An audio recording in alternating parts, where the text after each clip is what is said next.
خیر مقدم ہے آپ سب کا آج کے ہمارے قرآن کے تفسیر کے سیشن میں۔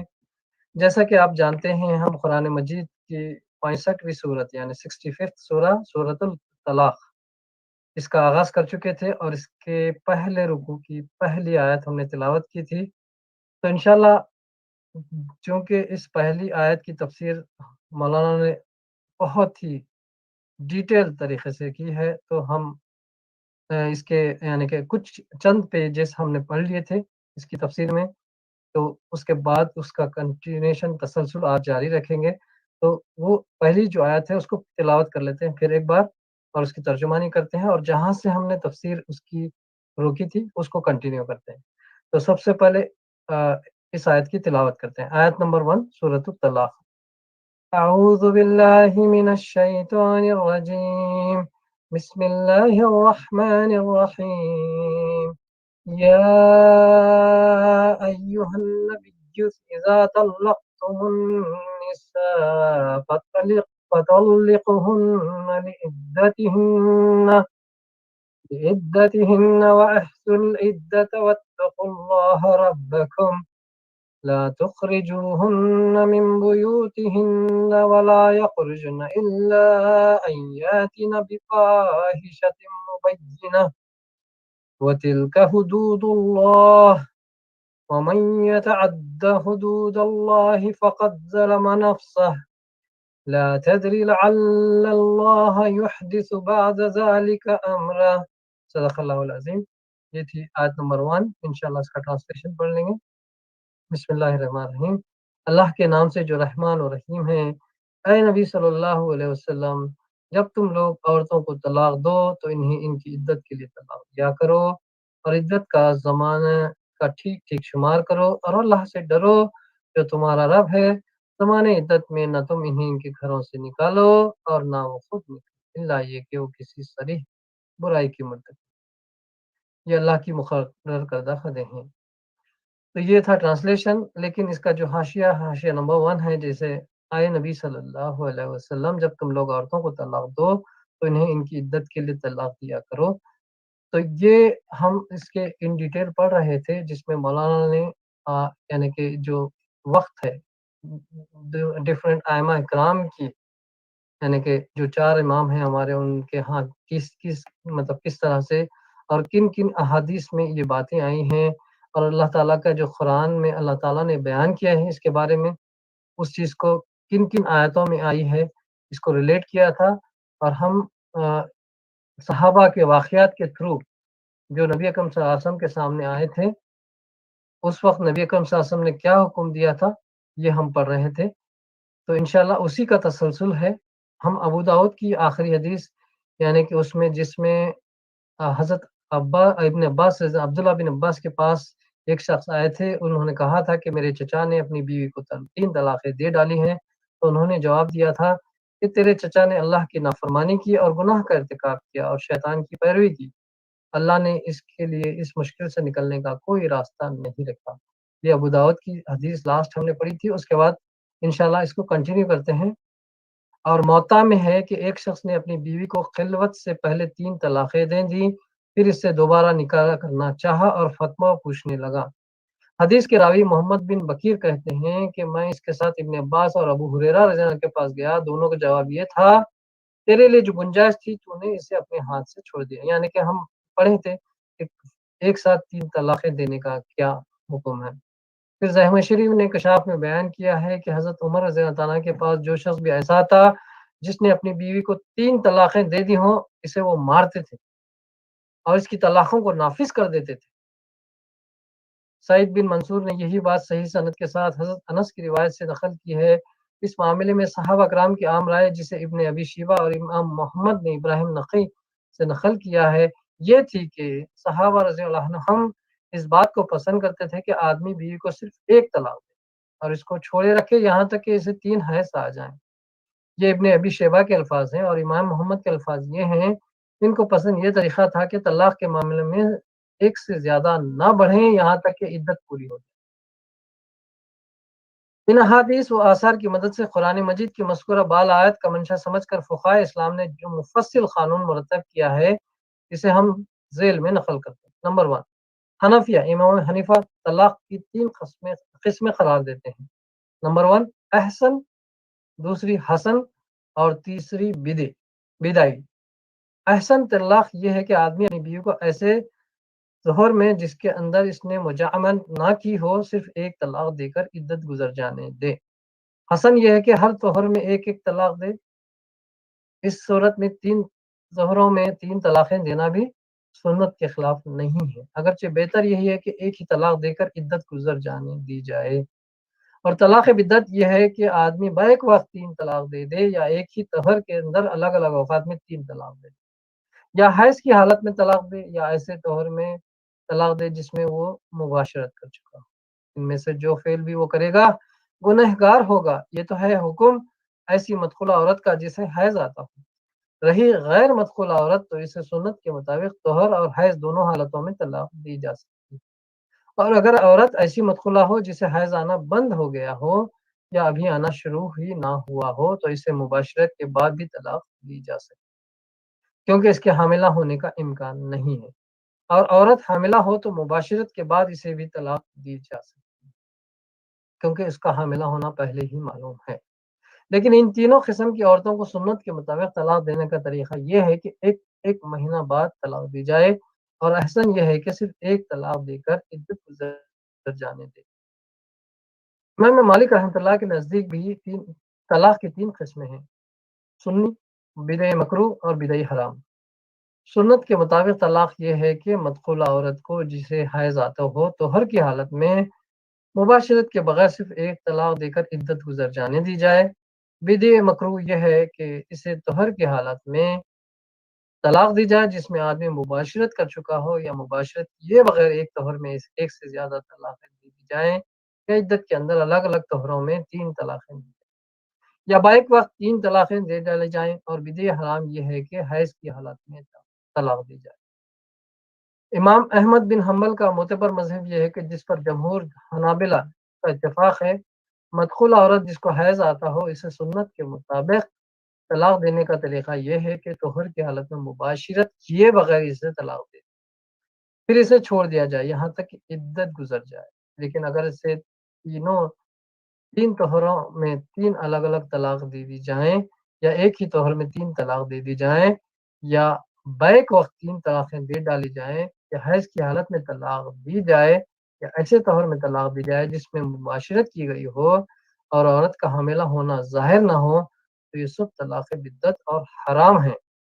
لیکن اگر عورت غیر مدخولہ ہو، یا ایسی مدخولہ ہو جسے حیض آنا بند ہو گیا ہو، یا ابھی حیض آنا شروع ہی نہ ہوا ہو، یا حاملہ ہو، تو اس کے معاملے میں نہ وقت کے لحاظ سے سنت و بدعت کا کوئی فرق ہے، نہ تعداد کے لحاظ سے۔ امام شافعی رحمۃ اللہ علیہ کے نزدیک طلاق کے معاملے میں سنت اور بدعت کا فرق صرف وقت کے لحاظ سے ہے، نہ کہ تعداد کے لحاظ سے۔ یعنی مدخول عورت جس کو حیض آتا ہو اسے حیض کی حالت میں طلاق دینا، یا جو حاملہ ہو سکتی ہو اسے ایسے طہر میں طلاق دینا جس میں مباشرت کی جا چکی ہو اور عورت کا حاملہ ہونا ظاہر نہ ہوا ہو، بدعت اور حرام ہے۔ رہی طلاقوں کی تعداد تو خواہ بیک وقت 3 طلاق دے دی جائے، یا ایک ہی طہر میں دی جائے، یا الگ الگ طہروں میں دی جائے، بہرحال یہ سنت کے خلاف نہیں ہے۔ اور غیر مدخولہ عورت جسے حیض آنا بند ہو گیا ہو، یا حیض آیا ہی نہ ہو، یا جس کا حاملہ ہونا ظاہر ہو چکا ہو، اس کے معاملے میں سنت اور بدعت کا کوئی فرق نہیں۔ نمبر 2، کسی طلاق کے بدعت، مکروہ، حرام یا گناہ ہونے کا مطلب ائمہ اربعہ کے نزدیک یہ نہیں ہے کہ وہ واقع ہی نہ ہو۔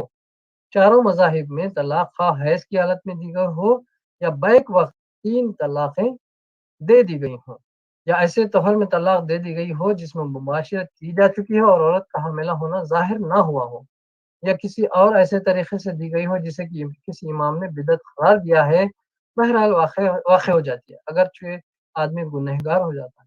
لیکن بعض دوسرے مجتہدین نے اس مسئلے میں ائمہ اربعہ سے اختلاف کیا ہے۔ سعید بن المستیب اور بعض دوسرے تابعین کہتے ہیں کہ جو شخص سنت کے خلاف حیض کی حالت میں طلاق دے، یا بیک وقت 3 طلاق دے دے، اس کی طلاق سرے سے واقع ہی نہیں ہوتی۔ یہی رائے امامیہ کی ہے، اور اس رائے کی بنیاد یہ ہے کہ ایسا کرنا چونکہ ممنوع اور بدعت محرمہ ہے، اس لیے یہ غیر مؤثر ہے۔ حالانکہ اوپر جو احادیث ہم نقل کر آئے ہیں ان میں یہ بیان ہوا ہے کہ حضرت عبداللہ بن عمر نے جب بیوی کو حالت حیض میں طلاق دی تو حضور صلی اللہ علیہ وسلم نے انہیں رجوع کا حکم دیا۔ اگر یہ طلاق واقعی ہی نہ ہوئی ہوتی تو رجوع کا حکم دینے کے کیا معنی؟ اور یہ بھی بکثرت احادیث سے ثابت ہے کہ حضور صلی اللہ علیہ وسلم نے اور اکابر صحابہ رضوان اللہ علیہم اجمعین نے ایک سے زیادہ طلاق دینے والے کو اگرچہ گنہگار قرار دیا ہے مگر اس کی طلاق کو غیر مؤثر قرار نہیں دیا۔ طاؤس اور اکرمہ کہتے ہیں کہ بیک وقت 3 طلاقیں دے دی جائیں تو صرف ایک طلاق واقع ہوتی ہے، اور اسی رائے کو امام ابن تیمیہ نے اختیار کیا۔ ان کی اس رائے کا ماخذ یہ روایت ہے کہ ابو صحابہ نے ابن عباس سے پوچھا کہ آپ کو معلوم نہیں کہ رسول اللہ صلی اللہ علیہ وسلم اور حضرت ابو بکر رضی اللہ عنہ کے عہد میں اور حضرت عمر رضی اللہ عنہ کے ابتدائی دور میں 3 طلاقوں کو ایک قرار دیا جاتا تھا؟ انہوں نے جواب دیا ہاں، بخاری و مسلم۔ اور مسلم، ابو داؤد اور مسند احمد میں ابن عباس کا یہ قول نقل کیا گیا ہے کہ رسول اللہ صلی اللہ علیہ وسلم اور حضرت ابو بکر رضی اللہ عنہ کے عہد اور حضرت عمر رضی اللہ عنہ کے خلافت کے ابتدائی 2 سالوں میں 3 طلاق کو ایک قرار دیا جاتا تھا۔ پھر حضرت عمر رضی اللہ عنہ نے کہا کہ لوگ ایک ایسے معاملے میں جلد بازی کرنے لگے ہیں جس میں ان کے لیے سوچ سمجھ کر کام کرنے کی گنجائش رکھی گئی تھی۔ اب کیوں نہ ہم ان کے اس فعل کو نافذ کر دیں کیونکہ انہوں نے اسے نافذ کر دیا۔ لیکن یہ رائے کئی وجوہ سے قابل قبول نہیں ہے۔ اول تو متعدد روایت کے مطابق ابن عباس کا اپنا فتویٰ اس کے خلاف تھا جیسا کہ ہم اوپر نقل کرتے ہیں۔ دوسرے، یہ بات ان حادث کے بھی خلاف ہوتی ہے جو نبی صلی اللہ علیہ وسلم اکابر صحابہ رضوان اللہ علیہم اجمعین سے منقول ہے، جن میں بیک وقت 3 طلاق دینے والے کے متعلق یہ فتویٰ دیا گیا ہے کہ اس کی 3 طلاقیں نافذ ہو جاتی ہیں۔ یہ حدیث بھی ہم نے اوپر نقل کر دی ہیں۔ تیسرے، خود ابن عباس رضی اللہ عنہ کی روایت سے معلوم ہوتا ہے کہ حضرت عمر رضی اللہ عنہ نے صحابہ رضی اللہ عنہم کے مجمع میں 3 طلاقوں کو نافذ کرنے کا اعلان فرمایا تھا، لیکن نہ اس وقت نہ اس کے بعد کبھی صحابہ میں سے کسی نے اس سے اختلاف کا اظہار کیا۔ اب کیا یہ تصور کیا جا سکتا ہے کہ حضرت عمر رضی اللہ عنہ سنت کے خلاف کسی کام کا فیصلہ کر سکتے تھے اور سارے صحابہ رضی اللہ عنہ اس پر سکوت بھی اختیار کر سکتے ہیں؟ مزید برآں رکانہ بن عبد یزید کے قصے میں ابو داؤد، ترمذی، ابن ماجہ، امام شافعی، داری اور حاکم نے یہ روایت نقل کی ہے کہ رکانہ نے جب ایک ہی مجلس میں اپنی بیوی کو 3 طلاقیں دے دی تو رسول صلی اللہ علیہ وسلم نے ان کو حلف دے کر پوچھا کہ ان کی نیت ایک ہی طلاق دینے کی تھی، یعنی باقی 2 طلاقیں پہلی طلاق پر زور دینے کے لیے ان کی زبان سے نکلی تھیں، یا 3 طلاق دے کر ہمیشہ کے لیے جدا کر دینے کا مقصود نہ تھا؟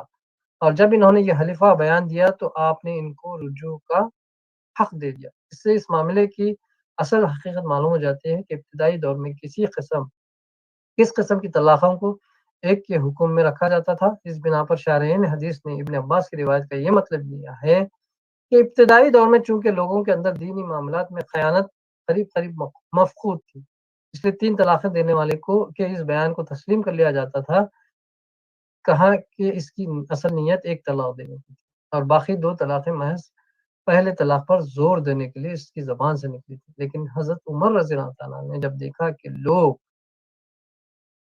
پہلے جلد بازی کر کے 3 طلاقیں دے ڈالتے ہیں اور پھر تاکید کا بہانہ کرتے ہیں تو انہوں نے اس بہانے کو قبول کرنے سے انکار کر دیا۔ امام نووی اور امام سبکی نے اسے ابن عباس والی روایت کی بہترین تعویل قرار دیا ہے۔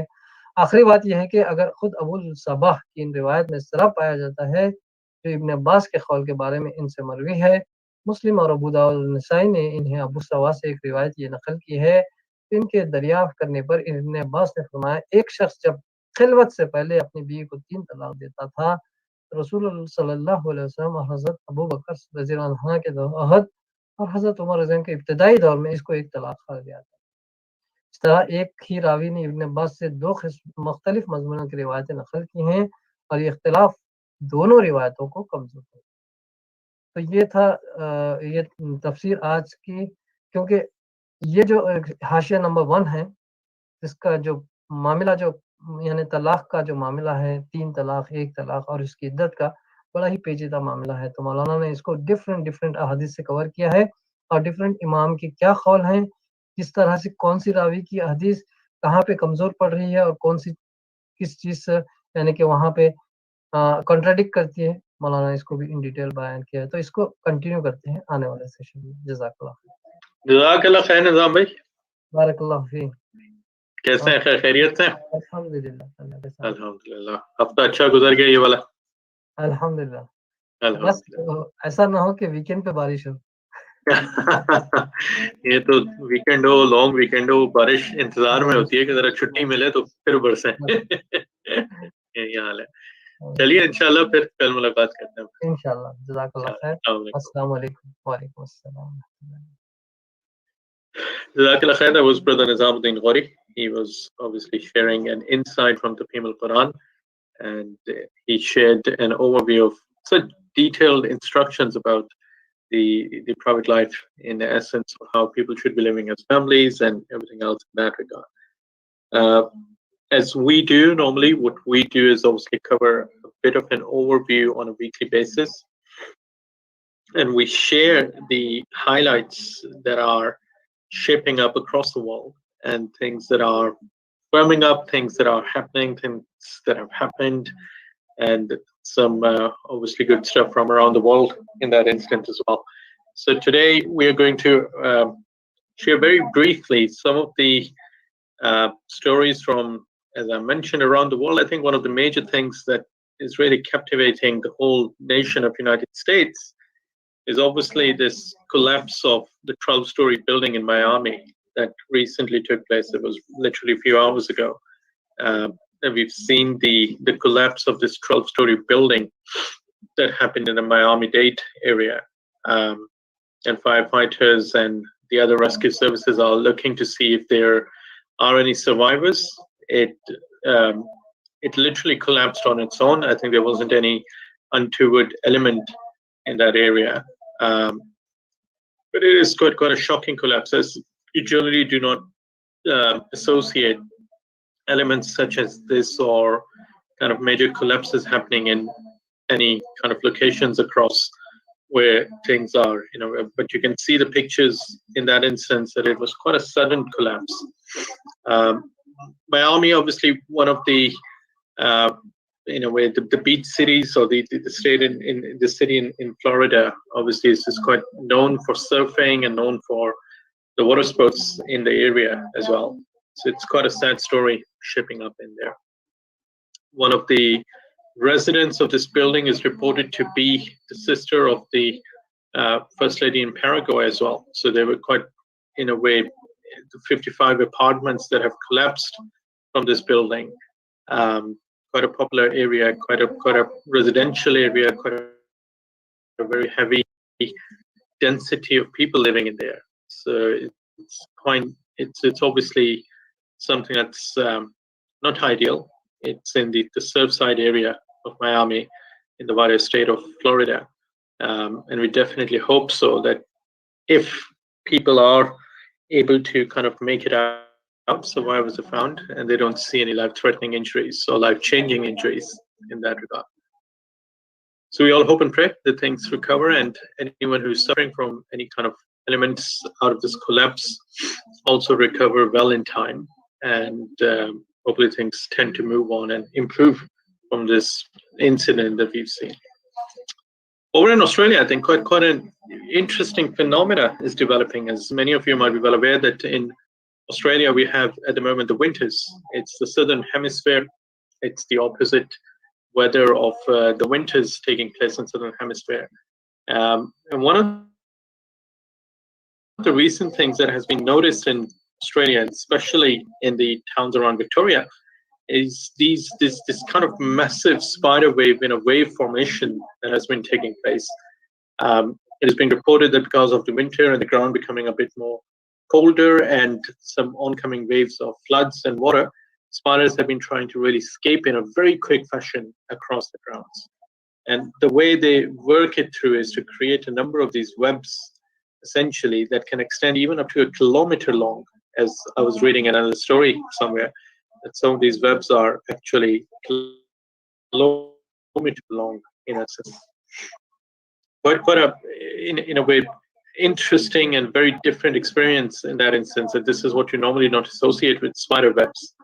They're very, in a way, smaller, circular in motion, or something that's more, in a way, very, very fluffy, or very kind of not a very strong element that we associate with the spider webs. But this seems to be quite a major element that has been witnessed across all of Australia in the recent weeks. So again, people very often, I think we hear a lot about climate change. We hear about the ecosystem across the world redeveloping, readjusting, reshaping for all the changes that are being witnessed in that regard.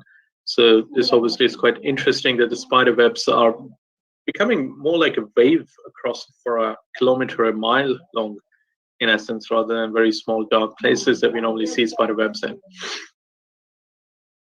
So obviously quite in a way different to the way that it has been seen before.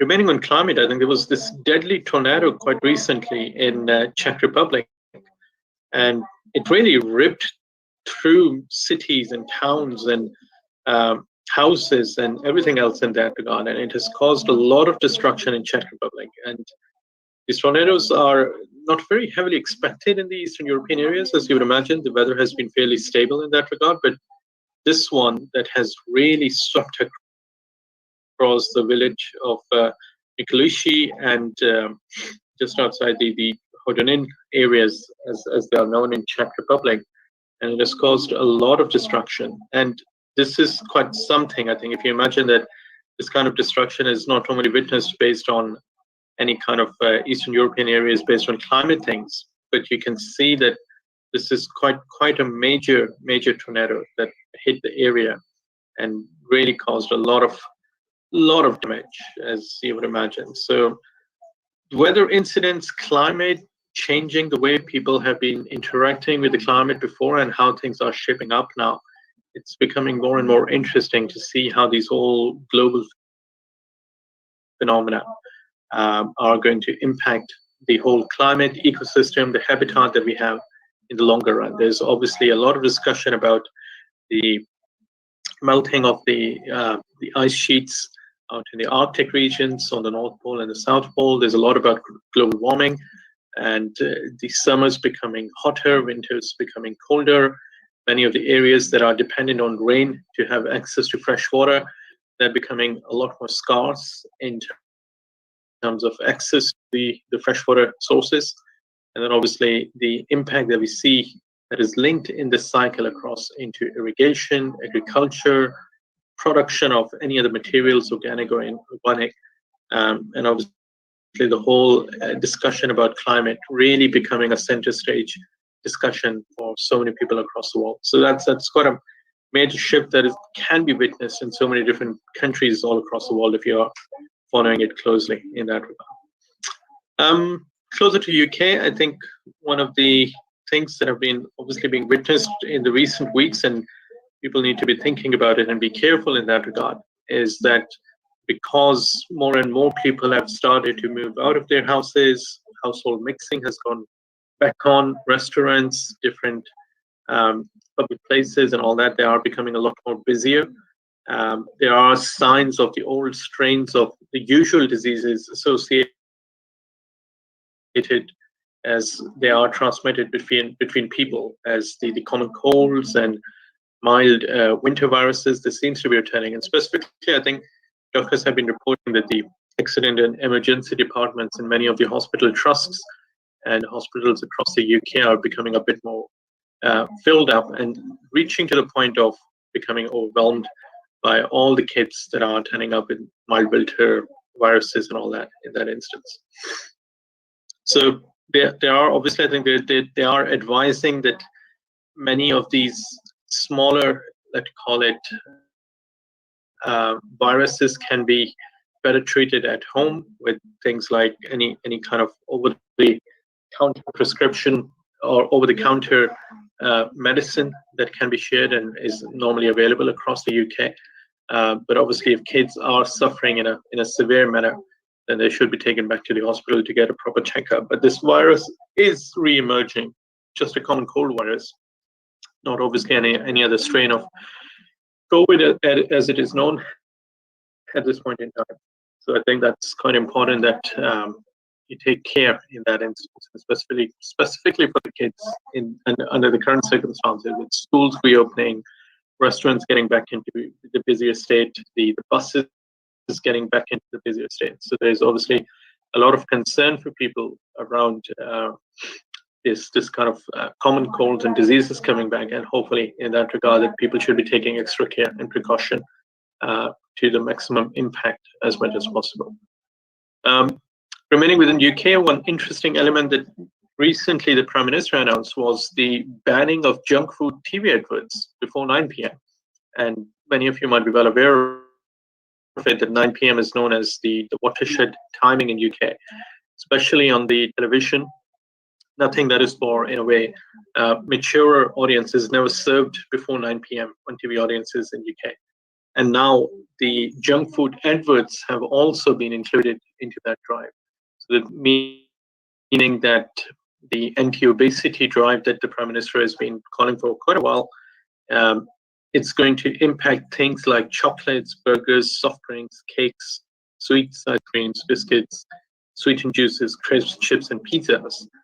So this all, they won't be able to have any adverts around these foods before 9 p.m. anymore, which is quite a significant change, as you would imagine, that many of these things are targeted at a younger audience as kind of to make sure that they are for these elements. But now these things are going to be banned before 9 p.m. So it's going to create a bit of a different advertising strategy for many of these firms that are dependent on TV advertising or kind of beef up their audiences via the use of TV adverts. So it's going to be quite a significant change in the way consumer products are marketed, retailed, promoted, advertised across the whole of television industry. And hopefully this is going to bring out a bit of a positive change as well.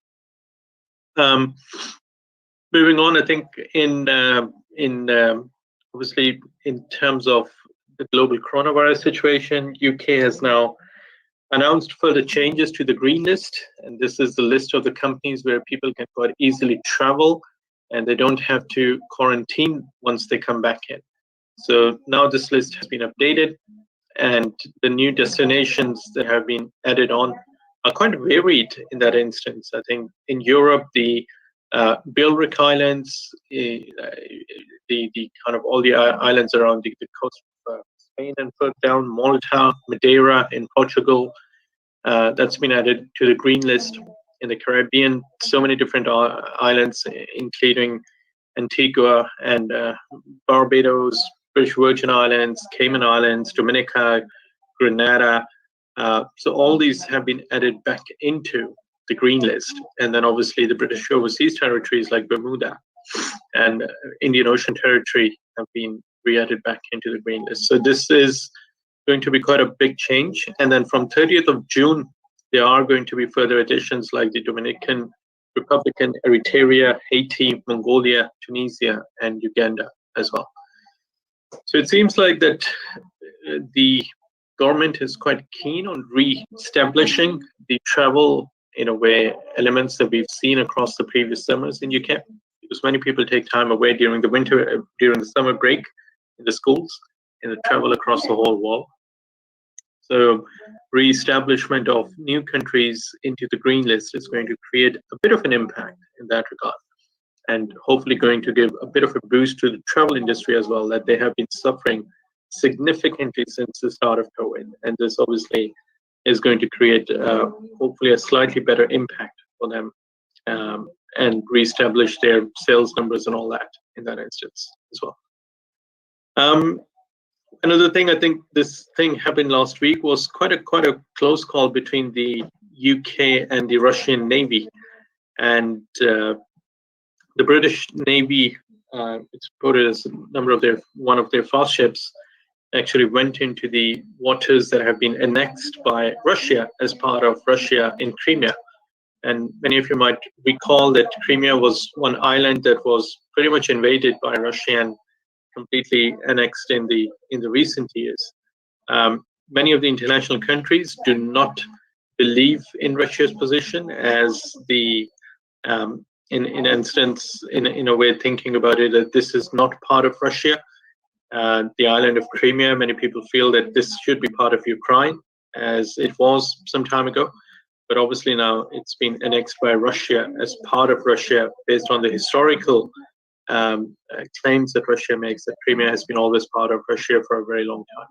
Quite a strategic location in Black Sea, and in the border of Black Sea and the Sea of Azov. So this is quite an interesting area, and it's becoming a flashpoint. Many of the British Navy ships, they've been going closer to the islands that Russia claims are not international waters, and then obviously British Navy claims that they've been part of the international waters. So this week there were some warning shots being fired by Russia as well at the British Army fast ships. And Prime Minister in UK, Boris Johnson, obviously came back saying that this is completely as per the international limitations that are put on international waters, that the British Navy can go there in quite an easy manner. So it's again a flashpoint, South China Sea, Kashmir in Pakistan, between Pakistan and India. So many of these locations that are constant areas of flashpoints between different nations across the world. So it's becoming quite an important element in that regard. Across in China, very interestingly, I think one of the recent claims that have been made by the Chinese researchers, and which actually includes some international researchers across the world, have been that they've identified a new skull of human species that they reckon is slightly different to the human species that has, in their view, evolved over the number of years. They're calling it as the Dragon Man. It's known as being kind of dubbed as the Dragon Man skull. And it is being reported that this kind of the impression or the Dragon Man species of humans has become actually extinct. And in their view, this is something that used to be there millions, several 100,000 years ago, but now it has completely gone extinct, and humans evolved in a different manner or in a different form compared to these people that reckon remain somewhere in eastern part of Asia in that regard. So it's quite an interesting delivery. Many of the researchers are calling it as quite a groundbreaking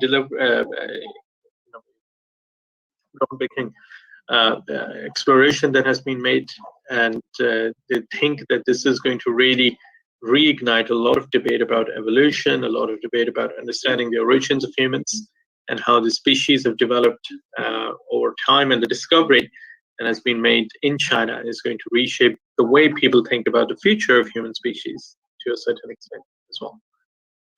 So that was quite obviously an interesting thing. And just very lastly, I think obviously 21st of June passed across. The 21st of June, as you know, is the summer solstice across Scotland and most of the northern hemisphere. So that's the central point of summer.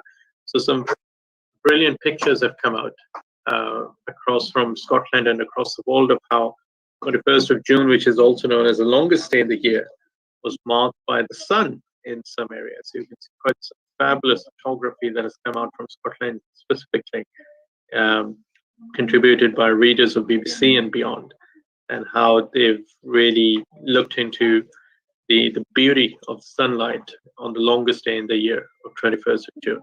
It's actually marked religiously in some of the religions as well. Like they see solstice as quite a major event into the religious festivities at Stonehenge and beyond. So it's obviously quite a beautiful instance in that regard for many people, and they wait for it for the full year and across the full year as well.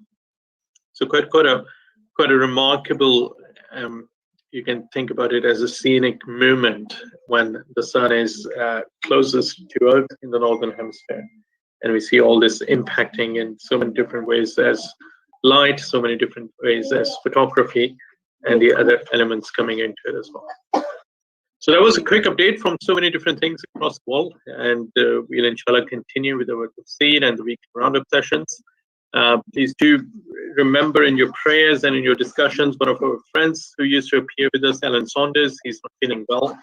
We heard from his family that he's been quite unwell, and he's in a care unit at the moment. So we all hope and pray that he obviously recovers and we see him back in the future with us, joining onto these weekly roundups as well.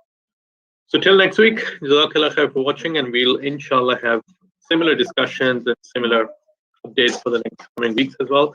So inshallah, see you all tomorrow. Jazakallah khair. Assalamu alaikum wa rahmatullahi wa barakatuh.